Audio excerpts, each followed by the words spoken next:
안녕하세요, 양이 아빠입니다. 오늘은 도로 터널 방제 시설 종류하고 특징에 대해서 좀 설명을 드리려고 합니다. 많은 분들이 좀 질문을 하세요. 터널이 어떤 일을 하냐. 이제 제가 저번에 일부 영상에서는 썸네일로도 터널 안의 시설들에 대해서 좀 보여드렸는데, 이런 어떤 게 있냐면은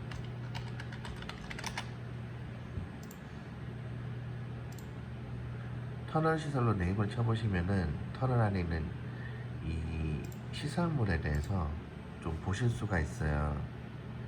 이런 이미지를 보실 수가 있거든요. 터널 안에 이런 시설물들이 있습니다. 제트팬이나 조명, 비상방송 스피커, 소화전, 비상전화, 비상주차대, 피난연락, 객문, 그리고 일부 표시등, 비상구 안내 표시등 여러 시설이 있어요. 여러 시설이 있는데 이런 시설에 대해서 터널에 입문하시는 분들은 시설이 어떤 게 있는지 아셔야 되잖아요.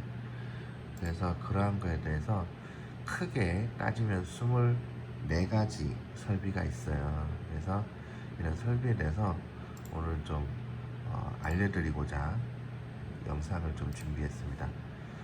큰 표로는 이렇게 있어요. 1번은 이제 소방, 업종은 소방이에요. 이건 업종이고 이거는 설비 종류고 이거는 설비명. 소화기구가 있고 2번 옥내 소화전 설비, 물분무 설비 이런 식으로 쭉 나뉘어요. 업종을 제가 좀 나눴어요. 그러니까 이렇게 통신으로 나뉜 거는 이거에 대한 유지 보수할 수 있는 기술 인력이 그렇다는 거고, 여기 전기로 나뉜 거는 유지 보수 인력도 전기, 이런 거는 이게 콘크리트 구조물에 해당해요. 이런 구조물에 대한 안전진단이나 점검은 토목기술자가 알겠죠. 그런 식으로 각계 시설에 대한 유지보수의 기술 인력표를 시설 업종으로 구분했고요. 여기 설비 종류, 이거는 이제 그 국가시설물을 정하는 이 방지시설 종류로 나눠 놓은 거예요. 그리고 뒤에는 설비의 실질적인 이름. 이제 여러분은 이 설비 이름을 네이버에서 치시면 어떤 건지 사진이 나와요. 제가 또 하나하나 또 설명을 드릴게요. 첫 번째는 먼저 소화기구. 소화기구라 하면 그냥 흔히 말하는 소화기입니다. 소화기. 이제 소화기는 종류가 좀 많이 있어요. 어떤 화재나에 따라서 이제 그 종류를 좀 나뉘거든요. 이런 거는 소화기 쳐서 이 종류랑 구조물 이런 이미지를 보시면은 보시죠. A, B, C 이렇게 등급이 있잖아요. 이제 소방안전관리자나 이런 거 자격증 따신 분들은 이거를 다 배우실 텐데, 소화기구는 소화기다. 그 다음은 옥내 소화전 설비. 이제 소화기 외에 그게 있어요.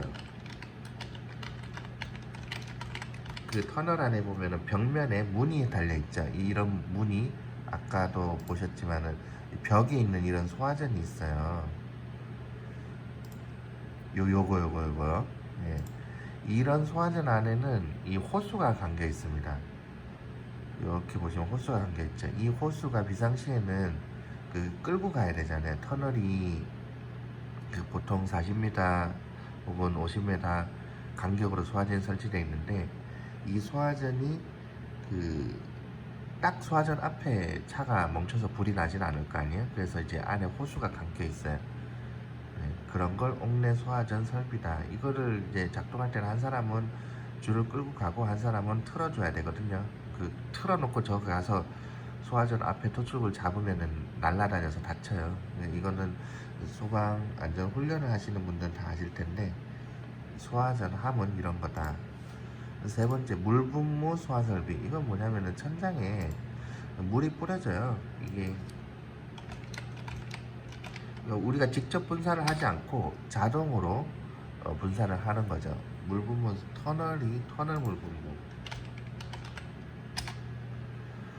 이게 터널 위에서 천장에서 화재 시에 물이 나오는 거예요. 여기 보시면 이 천장에 물이 있죠.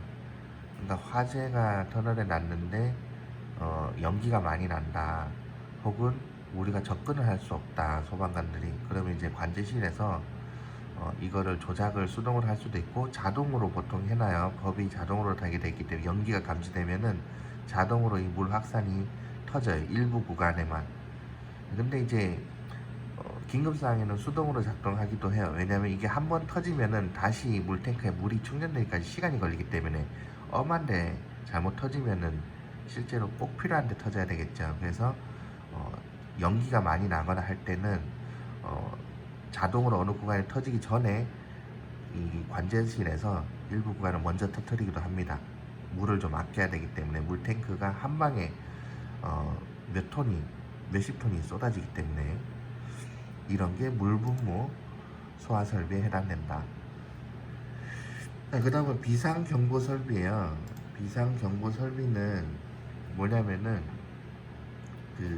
쳐볼게요.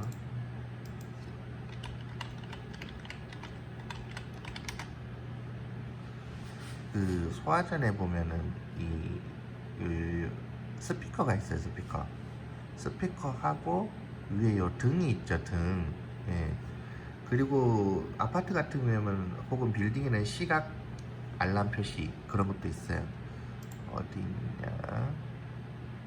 시각 알람 표시도 있고 또 경종도 있죠. 이거 벨, 예, 경종도 있고. 그러니까 이게 사용자로 하여금 화재가 났다는 걸 알게끔 해주는 거. 이게 다 비상경보 설비에 해당하죠. 벨이 울려요. 이제 수신기가 있고 벨이 있고 표시등이 있고 이제 소리를 못 들을 수가 있잖아요. 그 안에 화재가 나거나 사고가 나면. 그래서 그런 설비가 있다.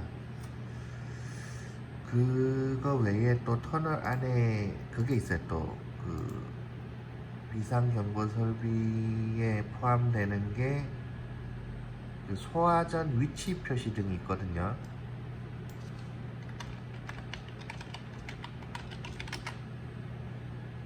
소화전이 어느 위치에 있는지 삼각형으로 등이 켜져 있는 게 있어요. 터널 안에는.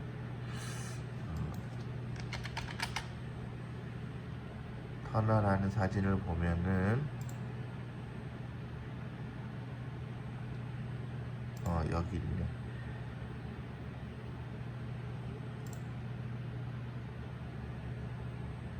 여기는 가지산 터널이네요. 보시면은 여기 소화전 위에 소화전 표시등이 있고 여긴 비상전화 위에 비상전화 표시등이 있죠. 이런 등들도 하나의 비상경보 설비예요. 비상경보 설비에 해당을 합니다. 자, 그 다음에는 자동 화재 탐지 설비. 이제 자동 화재 탐지 설비라는 게 뭐냐면은 아까 제가 말씀드렸잖아요. 물분무가 자동으로 된다고 했잖아요. 자동으로 물분무가 되기 위해서는 그거를 이제 관제실에서 사람이 감지하는 것 외에 또 기계가 또 감지를 해야 되겠죠. 자동 화재 탐지 설비. 보통 공기관을 사용해요. 이 감지기 종류가 이렇게 센서식이 있고 또 여기 센서는 종류가 상당히 많죠. 이런 센서는 실내에서 쓰는 거고 건축물 내에 보통 터널 안에서는 공기관을 씁니다. 공기관 감지기. 공기관 감지기. 예, 그쵸. 터널 안에서는 이러한 시설을 써요. 다이어프램이 있는데 이게 구리식으로 관이 쭉 이렇게 있어요. 이 안에 일정 압력을 주고 이 관에 화재가 났을 경우에 압력차가 생겨요. 그 압력차로 인해서 여기에 판때기가 있어요. 다이어프램이라고 하는데 판때기를 움직이게 돼요. 이 압력차가 생기잖아요. 그 압력으로 이제 화재 알람을 관제실로 보내는 거예요. 이 공기관은 터널 안에 쭉 퍼지게 돼요. 터널 어떻게 되냐면은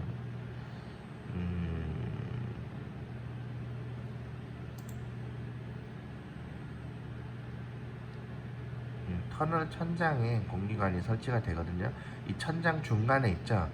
여기 보이실지 모르겠는데 중간에 쭉 가요. 터널 최상단 정중앙에 그 부분으로 연기가 모여요. 정중앙으로. 그쪽으로 연기는 곧 열을 발생하거든요. 그래서 압력을 변화하게 만들어요. 그 근처에 관에 대해서는. 관은 밀폐되어 있잖아요. 진공 상태는 열에 의해서 압력이 변하거든요. 이 관을 쭉 연결해서 그 관의 온도 변화를 체크하는 그런 설비가 자동 환제 털리 설비에 들어가 있는 공기관 감지기가 있다. 자, 그 다음에는 6번이 왔네요. 비상 방송 설비. 비상 방송 설비는 그거예요. 그 비상시에 그 터널 안에 있는 차량이나 그 운행하는 사람들한테 방송을 해야 돼요. 비상사태가 발생됐다고 알려줘야 되겠죠. 그 관제실에는 보통 이런 설비가 있어요. 여기에 마이크가 있거든요. 이게 마이크를 돌고 이제 화재가 났습니다 이렇게 말을 하는 거죠. 어디에 뭐가 났으니까 어떻게 대피하라, 이런 멘트를 저희가 준비를 하고 여기에 방송을 해요. 그 아파트 같은 경우에는 각 층별로 방송할 수 있겠지만 여기는 터널 전체에 방송을 하고 그렇게 합니다. 이런 설비들이 비상 방송 설비다. 이제 이 설비로 방송을 하면은 터널 안에 방송이 들리게 되는데 어떻게 들리냐면 스피커가 있어요. 터널 안에는 제가 방송을 하게 되면은 스피커가 있는데 요런 스피커가 터널 벽면에 설치가 돼 있어요. 그래서 창문을 열지 않아도 소리가 굉장히 크기 때문에 바로 옆에 있는 차량은 소리를 들을 수가 있어요. 근데도 안에 뭐 음악을 많이 틀거나 이런 경우에는 들리지 않겠죠. 그거에 대해서는 여기 10번 라디오 재방송 설비, 이거에 대해서 이따 설명드릴게요. 이걸로 대체를 할 수 있습니다. 자, 비상방송 설비를 설명드렸고, 그 다음에 긴급전화. 긴급전화는 그 터널에 보면 노란색 전화가 있어요. 터널 요런 거 터널 벽면에 보면은 요런 전화기 함이 있어요. 노란색으로 긴급전화라고 있죠. 예. 그러니까 터널 안에서 갇혔어, 혹은 무슨 일이 생겼어요. 근데 내 폰은 터지지 않아. 근데 알리긴 알려야겠어요. 관제실이 있거든요. 관제실로 이 전화기 수화기를 들어서 들기만 하면 돼요. 버튼 누르고 전화번호 누르는 게 아니고 들기만 하면은 그냥 관제실로 저희 같은 대기하는 사람들한테 전화가 걸려옵니다. 그러면 이제 사항을 알릴 수가 있는 거죠. 비상시에 쓰는 거예요. 평소에는 쓰는 건 아니고 폰이 된다면은 폰으로 119 신청하시고 그렇게 하실 수도 있고요. 이게 비상전화다. 자, 그 다음은 이제 CCTV죠. CCTV는 잘 아시겠지만 터널 안에 모든 그 터널은 벽면에 이렇게 CCTV가 설치가 되어 있습니다. 거의 100m에 하나씩 설치되어 있어요. 그러면서 이제 우리는 사고가 나거나 혹은 차가 정체되거나 이런 모든 상황, 뉴스에서 보는 터널 안 사고 영상 있죠? 이게 다 CCTV로 녹화가 되는 거예요. 벽 안에 보통 100m 간격으로 카메라가 설치가 돼 있고, 카메라는 회전이 되고 360도 회전이 되는 카메라들이 요즘 많이 설치되고 있어요. 그래서 이제 관제실에서 저희가 터널 안에 계속 상주를 하진 않잖아요. 관제 사무소에서 앉아서 보통 CCTV 화면이 굉장히 많이, 왜 흔히 뉴스에 보면 상황실 이런 거 보이죠? 앞에 모니터에 화면이 여러 개가 있잖아요. 그걸 쭉 훑어보는 거예요. 그 영화 차태현이 하듯이 훑어보면서 평소랑 다르게 차가 움직이지 않고 가만히 있다, 혹은 연기가 난다, 이거를 볼 수가 있는 거죠. 보고 위험사항이 발견되면은 이제 출동을 시키는 거죠. 흔히 말하는 관제실은 여기는 창원 1터널, 그러니까 시의 시설관리공단의 관제실이에요. 제가 근무하는 관제실도 이런 거예요. 똑같아요. 예. 이거는 시의 시설관리공단의 관제실이다. 이렇게 CCTV 보다가 어떤 특정한 부분이 문제가 있는 것 같으면 더블 클릭을 하면 확대가 팍 돼요. 이렇게 확대가 됩니다. 원하는 건 크게 볼 수가 있고, 평소에 작게 보다가 이상하면 크게. 일부 시스템은 연기가 나거나 어떤 알람이 생기면 그 부분을 자동으로 확대해줘요. 우리한테 알려주는 거죠. 이게 CCTV다. 그리고 9번 자동 사고 감지 설비. 이게 그거예요. 제가 방금 말씀드렸지.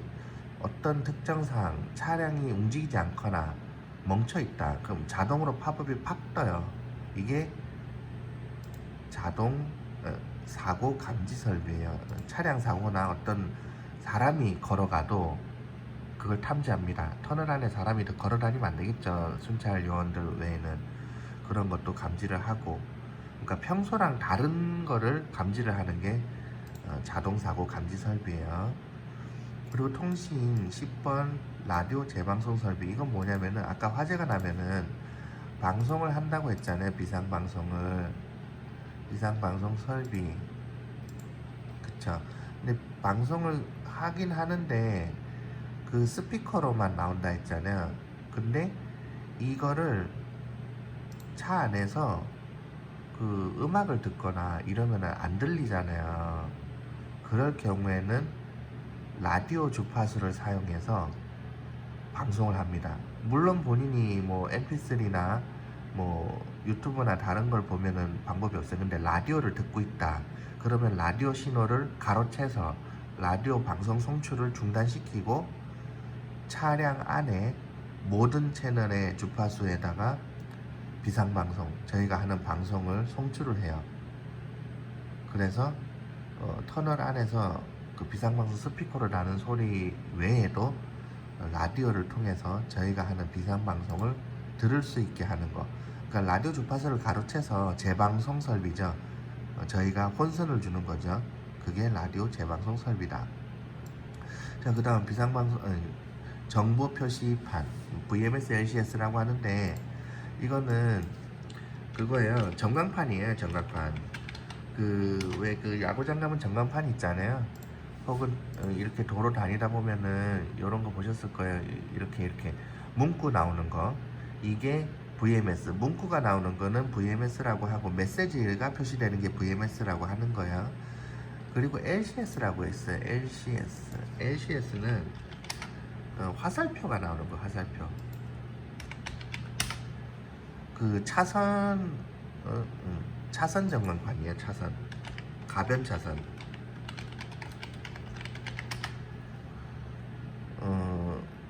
이런 거죠. 이런 거. 왜 그 터널의 상단에 보면 X 혹은 뭐 진행 방향 이렇게 알려주는 거 있죠. 이게 하나의 그거죠. 그 차량이 여기를 가도 되냐 안 되냐 이렇게 표시를 해주는 거죠. 이 차선은 특정 차선이 사고가 나면은 그 차선 한 개씩을 차단을 하잖아요. 이렇게 허각을 하다가도 사고가 나면 차선 한 개를 차단을 해요.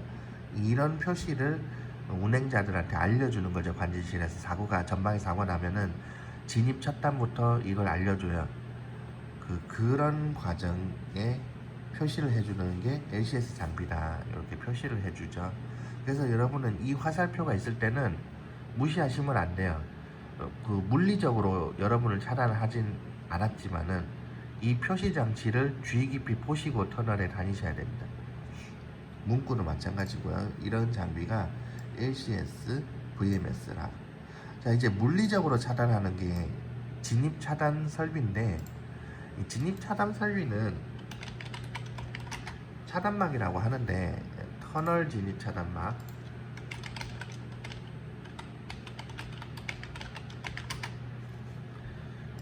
이게 이제 차단은 하나 1000으로 돼 있어요. 왜냐면은 실제로 이거를 여기서 천막이 말려 있다가 쭉 내려오거든요. 근데 내려왔는데 이거를 못 보시고 또 들이박으실 수가 있기 때문에 이건 들이박고 지나갈 수는 있어요.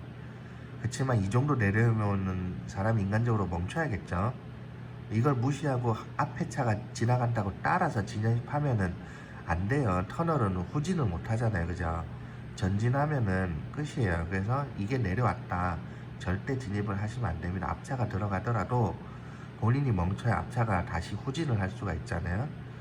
멈춰야 돼요. 멈춰서 갓길에 세우시고, 소방관이나 소방차들이 들어가는 거는 길을 피해 줘야 되니까 옆으로 다 피해 주셔야 돼요. 이거는 이거는 테스트나 훈련상에서는 갓길로 밀어서 갓길에서 내리거든요. 그러니까 정중앙에서 이게 내려온다.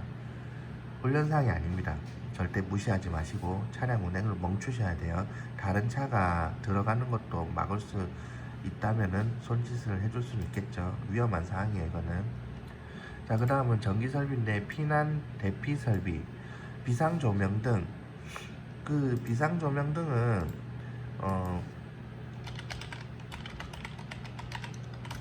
일단 터널 위에 있는 그 조명등은 그 터널 안에서 주행하는데 그런 거고, 그 비상 조명등이라 하는 거는 그 하나의 그 비상 대피구 요런 거 있죠. 이런 대피구에 대한 표시등이 굉장히 많아요. 그 출구가 현재 당신이 보이는 데 있어서 출구가 몇 미터 남았다. 요런 게 있어요. 요런 게 있고, 또 요런 선정등도 터널 벽면에 일부 붙어 있기도 합니다. 그러니까 이제 요런 거, 배터리가 있는 거, 요런 게 다 비상 조명등이죠. 그러니까 화재가 나면은 정전이 될 수가 있어요. 화재가 나면 터널 위에 이 전기선들이 녹을 수가 있잖아요. 근데 이 비상 조명등 이런 설비들은 전기가 공급이 안 돼도, 위에 조명들은 전기가 공급이 끊기거나 타면은 바로 조명이 다 꺼지죠. 그러면 터널이 어두워지는 거예요. 근데 이런 비상 조명 설비 이런 애들은 전부 다 자체 배터리가 있어요. 그래서 전기가 끊기는 순간 최소 20분에서 몇 시간 정도 작동하게끔 각 제품별로 기준이 있습니다. 그만큼 작동하게끔 돼 있어요. 그 사이에 이런 조명등에 의지하고 문구를 의지해서 어느 방향으로 내가 어떻게 가야 된다를 잘 보셔야 돼요. 보시면은 방향을 알려주잖아요, 그죠? 방향을 알려주는, 터널에 설치된 시설물 돼 있잖아요. 방향을 알려주는 대로 따라가시는 거예요. 엑시트 50m, 100m 이렇게. 이걸 문구를 잘 보셔야 돼요. 그런 상황에서는. 이런 게 비상 조명등이다. 자, 유도등은 터널 벽면에 있어요. 벽면에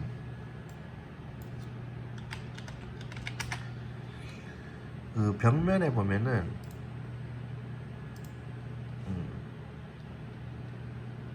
사진이 안 나오지. 요런 거 있죠, 요런 거. 요런 게 가드레일, 그 터널이 잘 안 보이잖아요. 근데 벽이 실제로는 이 벽이 더 넓지만은 여기는 점검로예요. 혹은 점검로 혹은 비상 대피 시 차량에서 내려서 이 위에 올라가 있어야 차에 치이지 않겠죠. 그래서 여기가 기역자로 벽이 있어요. 여기 올라가야 돼요. 사고 나면 차에 있지 말고 차 위에서 위로 올라가서 해야 돼요. 근데 이 벽에 등이 없으면은 어디까지가 벽이고 실제 차 타이어에 부딪히는 벽인지 모르잖아요. 그래서 차선을, 차량 진행 방향을 유도하는 이런 등이 뭐라 했죠? 유도등이고, 시선 유도등과 있고, 또 유도등이 종류가 많아요.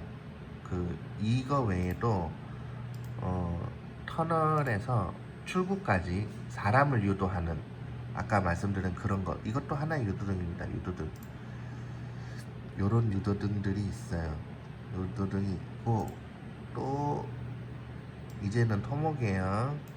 15번 피난 연락 통로, 피난 연결 통로.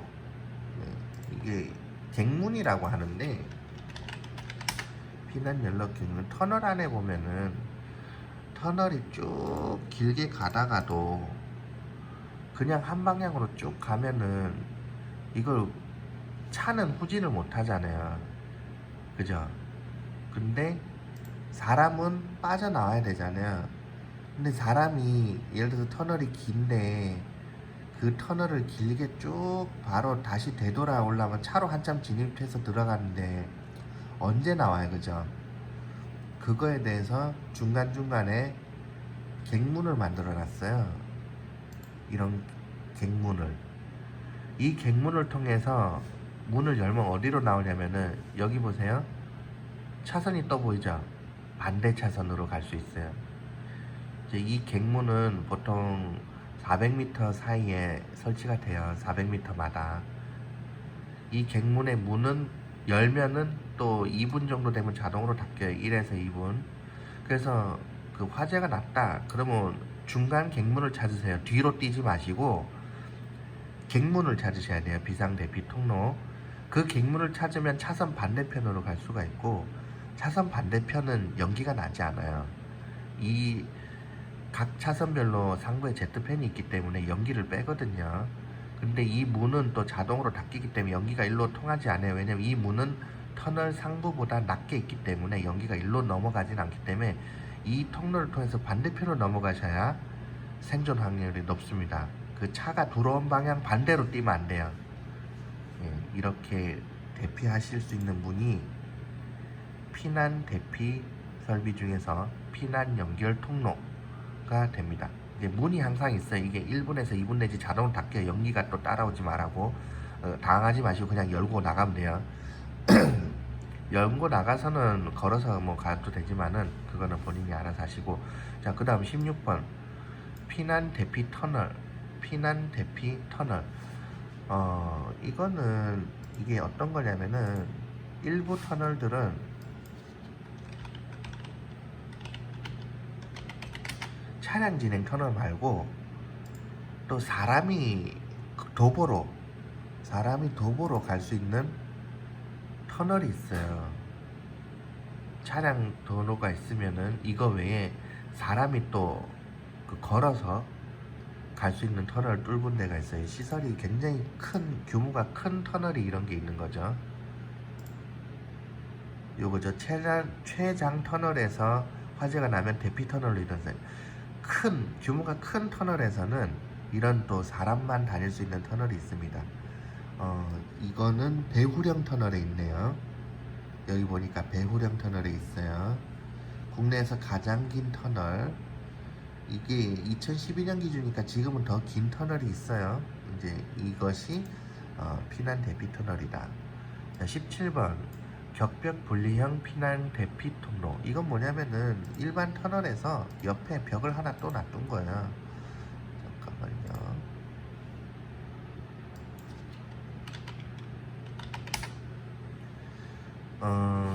이게 인제 양양 터널이 이게 있는 걸로 아는데, 어디 있더라? 이거죠. 이거 아니구나.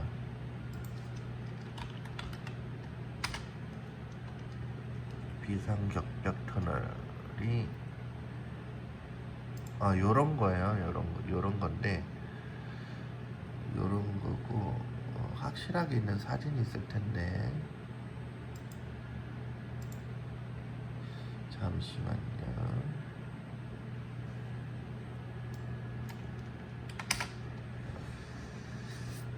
찾기가 사진이 안 나오네. 이렇게 터널 옆에 사람만 다니는 또 하나의 터널을 만들어 놨거든요. 이게 안 보이네요. 인제양양 터널.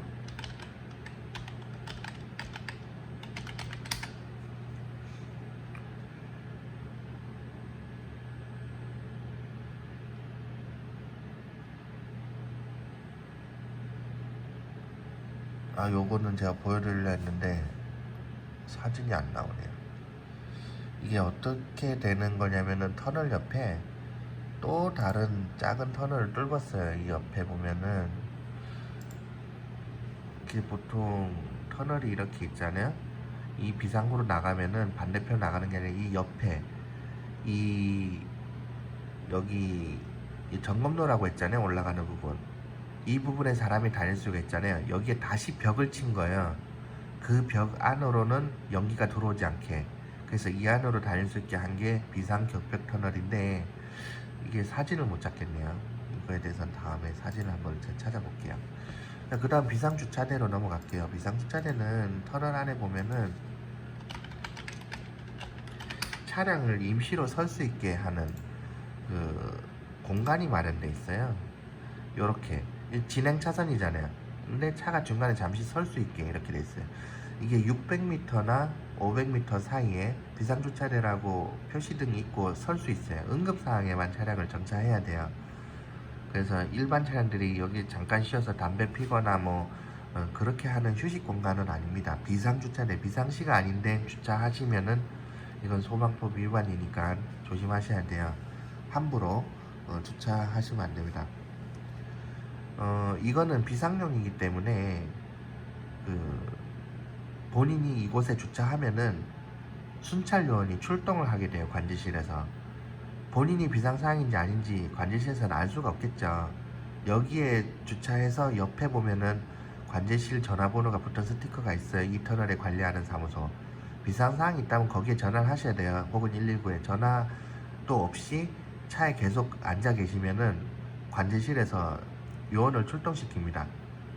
그러면 이제 진짜 긴급한 상황에 여러분이 여기 쉬고 계시다가 가버리면은 출동한 사람은 공석이 생기겠죠. 다른 터널의 비상사항이 발생한 거에 대해서 못 가게 되는 거예요. 그래서 여기서 쉬시면 안 돼요. 졸립다고 자거나 그러시면 안 되고 비상시에만 정차할 수 있는 곳입니다. 비상주차대. 자, 그 다음 19번 19번 재현설비. 재현설비는 제트팬을 말하거든요. 터널 안에서 가장 무서운 게 화재거든요.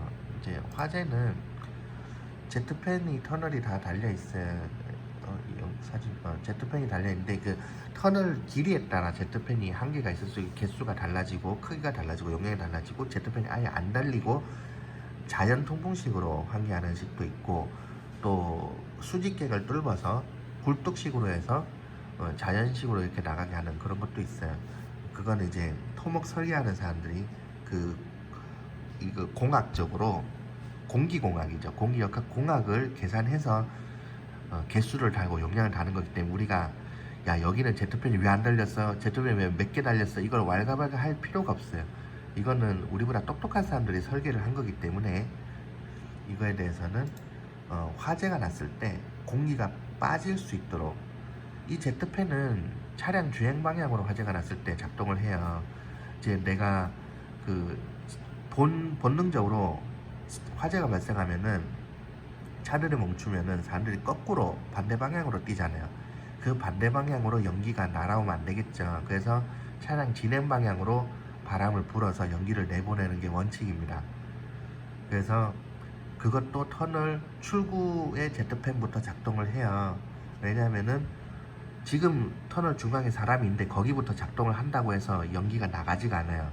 공기도 하나의 무게거든요. 입구에서부터 틀어주지 않으면 바람이 불어봐야 나가지 않고 다시 되돌아오거든요.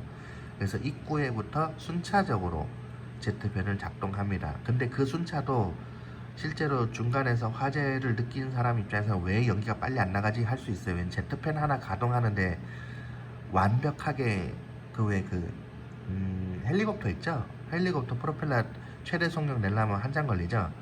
마찬가지로 엄청난 전류를 써가면서 이 선풍기를 튼다고 생각해보세요.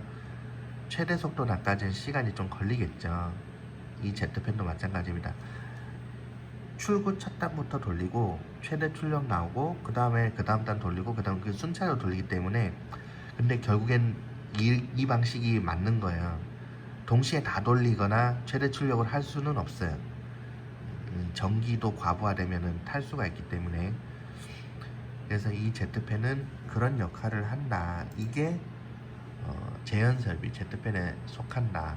20번 무선통신 보조설비. 이 소방관들이 쓰는 건데 무선통신 보조설비. 이제 사고가 나면은 그 터널 안에서 그 무전기를 써야 돼요. 소방관들은 소화 활동을 하려면은 근데 무전기를 써야 되는데 이제 그 안에 들어간 사람하고 밖에 있는 그 통제소가 있죠. 소방관들은 통제 차량이 옵니다. 통제 차량이 오면 거기서 이제 그 소방관 어떻게 소화 작업을 지휘를 해야 되잖아요. 그럼 서로 연락을 해야 되겠죠. 그럼 무전기가 돼야 되잖아요. 근데 이게 화재가 나거나 뭐가 하면은 안 될 수가 있어요. 연기도 방해 요소가 되고 전파는 뭐든지 방해를 받습니다. 화재가 나면 열이 나죠. 열은 전파에 방해를 줘요. 연기도 마찬가지고 상상이 안 가시죠? 사실 그렇습니다. 그래서 유선으로 선을 깔아놨어요. 터널 안에는 선을 깔아놨고 터널 출구에서 그 지휘자가 무전기를 하나 달아요. 출구에 있는 접속함이 있어요. 출구에는 이런 접속함이 있고 여기다가 무전기를 설치를 합니다. 출구에서 이렇게 설치를 해서 무전을 쳐요. 이렇게. 그러면 터널 안에 있는 사람은 이 라인을 타고 들어온 전파를 무전기로 들을 수가 있는 거예요. 이게 무선통신 보조 설비. 그러니까 화재가 났을 때 이미 안에 연기가 많이 나고 열이 많이 났어요. 무전기가 안 돼. 그러면은 이걸 연결하는 거예요. 모든 터널은 이게 다 있습니다. 자, 그 다음은 소화설비, 소화활동설비, 연결송수관 설비. 연결송수관은 그 말 그대로 빨간색 관이죠. 요런 거죠, 요런 거요. 이게 터널 안에도 다 있어요. 터널 안에 요런 설비가 다 있기 때문에 이 소화전 함 있죠. 소화전 함 안에도 보면은 터널 안에 벽면에 있는 소화전 함도 다 똑같이 생겼어요. 요렇게 이게 다 소화전 안에 연결 성수관이라고 보시면 돼요. 이거 외에도 또 그 터널 안에 물을 다 써서 그러니까 물분무 설비나 이런 걸로 애가 탱크에 있는 물을 다 썼잖아요. 그러면은 터널 입구에 이런 송수관이 또 있거든요. 여기에다가 소방차가 가져온 물이 있을 거 아니에요. 그걸 또 연결해서 보충을 할 수가 있어요. 긴급적으로. 왜냐면 물 받는 데는 시간이 좀 걸리거든요. 터널 안에 이런 데는 수돗물이 계속 공급되는 게 아니라 지하수를 미리 퍼놔요. 그거는 이제 불 났을 때 쓰려고 퍼놓는 건데 그거 다 썼을 수가 있잖아요. 화재가 크게 났어. 혹은 물범부가 엉뚱한 데 터졌어, 자동으로. 그러면 여기다가 공급을 하는 거예요. 그게 연결송수관 설비다. 그리고 비상 콘센트 설비. 비상 콘센트 설비는 이 소화전에 보시면은 전기 코드가 있어요.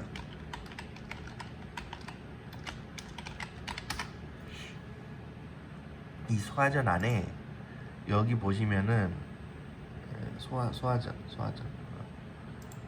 이게 터널 안 소화전하고 터널 외부 소화전 일반 빌딩하고 다 안전 기준이 있기 때문에 똑같이 있어요. 비상구 콘센트가 있죠. 그 터널 안에 소화전에 이 전기 코드가 뭐 필요하냐? 차량 사고나 접촉 사고나 나든 뭐든 차는 사고 나면 찌그러지죠. 찌그러지면은 이거 문을 따야지 사람을 구하잖아요. 근데 이제 보통 에어 챔버 같은 걸로 집게로 벌리기도 하는데 그라인더가 필요할 수가 있잖아요. 그라인더가. 근데 그 그라인더가 배터리 쓰는 우리 핸드 그라인더로 되냐 이거지. 안 되죠. 전기 꽂아서 큰 그라인더가 필요할 때가 있잖아요. 그럼 전기가 필요하잖아요. 그때 사용하는 게 바로 비상 콘센트다. 소화전은 40m마다 있기 때문에 그 근처에 사고 난 근처에 40m 앞뒤로 따지면은 커버리지가 80 안에 있으면 되는 거죠. 한쪽 40이니까 그 사이에 있으면은 어느 정도 소방관들도 릴선을 들고 다니기 때문에 이 거리가 된다. 그럴 때 쓰는 게 비상 콘센트 설비다. 혹은 또 점검할 때도 써요. 점검할 때도 전기가 필요하기 때문에 터널 시설 유지할 때 점검할 때도 전기가 필요하기 때문에 쓰고. 무정전 전원 설비. 무정전 전원 설비는 UPS라고 보시면 됩니다. UPS예요. UPS 들어보셨죠? 건물 안에도 그 컴퓨터 같은 거 UPS 택배가 나오냐? 이건 아니고 무정전 설비. 그러니까 전기가 어떤 사무실 같은 데 보면은 전기가 나가면은 컴퓨터가 꺼지잖아요. 그런 걸 대비하기 위해서 UPS가 설치가 돼요. 그런데 터널 안에는 이 UPS가 그 배터리가 왜 설치되냐면은 이 배터리로 그걸 수변전 설비. 그러니까 화재가 나면은 이 전기실에 화재가 나거나 뭐 예를 들어서 한전에서 전력이 끊겼어요. 수전 설비니까 한전에서 들어오는 전기가 끊겼어요. 인입이. 예. 그러면 얘는 전기가 없으면은 그걸 못 할 거 아니에요. 저 터널 안에 조명을 못 켜거나 하잖아요. 근데 터널 안에 조명을 켤 수 있는 배터리가 있거든요. 배터리. 이 배터리를 넘겨주는 거예요. 평소에 저장을 하다가 이 배터리 전원으로 조명을 켜거나 하는 거예요. 그게 UPS다. 이런 설비들을 작동시키는 전력을 UPS로 하는데, 이 설비들 작동하는 배터리가 110V가 나오는 게 따로 있고, 이 설비를 그 배터리로 작동을 해서 또 별도의 배터리가 엄청나게 많이 있는데, 걔들을 통해서 터널 안에 전기를 공급해주는 배터리는 또 따로 있다. 그리고 관제실의 컴퓨터들을 전원을 다운되지 않게 하는 UPS 배터리도 또 따로 있다. 그리고 각 설비에 ASS나 뭐 이런 설비들도 배터리가 또 따로 있다. 또 터널 안에 소화등 표시등이나 각 비상구 표시등의 출구 표시등 이런 등류의 배터리는 또 따로 있다. 배터리가 굉장히 많이 들어가요. 여기저기 구석구석 다 들어가요. 그래서 터널 설비 안에서 이 무정전 설비는 배터리 UPS 배터리에 속하고, 한 개가 아니고 대부분 설비가 배터리가 다 들어갑니다. 네. 그리고 비상발전기 설비. 이 비상발전기 설비는 터널이 굉장히 길거나 그럴 경우에는 배터리로 안 돼요. 발전기를 켜줘야 돼요. 이 터널 안에 보면은 그 전기실 터널 출구나 이런데 항상 터널에서 가까운 출구에 이 전기실이 있어요. 거기에서 보면은 발전기가 있어요. 그러니까 터널이 짧으면은 배터리로 조명을 켤 수가 있어요. 근데 터널이 길다. 근데 전기가 끊겼어요. 그런 비상발전기로 한두 시간 정도 견딜 수 있는 양을 돌릴 수 있는 디젤 엔진이 있습니다. 이 배터리는 이제 그 스타트 모터를 돌리기 위한 배터리고, 발전기 옆에는 또 유료 탱크가 있겠죠. 이런 식으로 있는 게 비상발전기 설비다. 이렇게 도로터널 방제 시설 종류, 특징 24가지. 이 24가지는 제가 정한 게 아니에요. 이제 그 기관에서 정한 거예요. 이 24가지에 대해서 설비가 있다는 걸 설명드렸고, 터널 시설 관리 하시는 분들은 이 설비들의 이 큰 틀이에요. 각 시설별로 밑에 또 여러 시설들이 있겠죠. 뭐 CCTV 같으면은 CCTV 밑에 뭐 그 광장비가 있을 거고, 또 비상발전기 같은 밑에 유료 탱크나 뭐 선임되는 그런 시설들이 또 따로 있어요. 근데 큰 틀이 이렇게 된다. 보통 시설 관리가 이런 거를 큰 틀을 가지고 관리를 하고, 업종별 시설 업종 있죠. 이 업종별로 본인이 가진 자격증별로 관리를 하게 될 수가 있어요. 저는 통신이나 이런 통신 장비들 위주로 제가 좀 봅니다. 본인 포지션이 있겠죠. 본인이 토목 자격증이면 토목 이쪽으로 신경이 많이 쓸 거고, 그렇게 될 수밖에 없어요. 본인이 알고 있는 게 있기 때문에 그쪽으로 신경이 씁니다. 다른 것도 다 써야 되지만. 그래서 오늘은 이렇게 시설 종류, 방제 터널 시설 종류를 24가지 설명을 드렸습니다. 오늘 영상은 여기까지 하겠습니다. 감사합니다.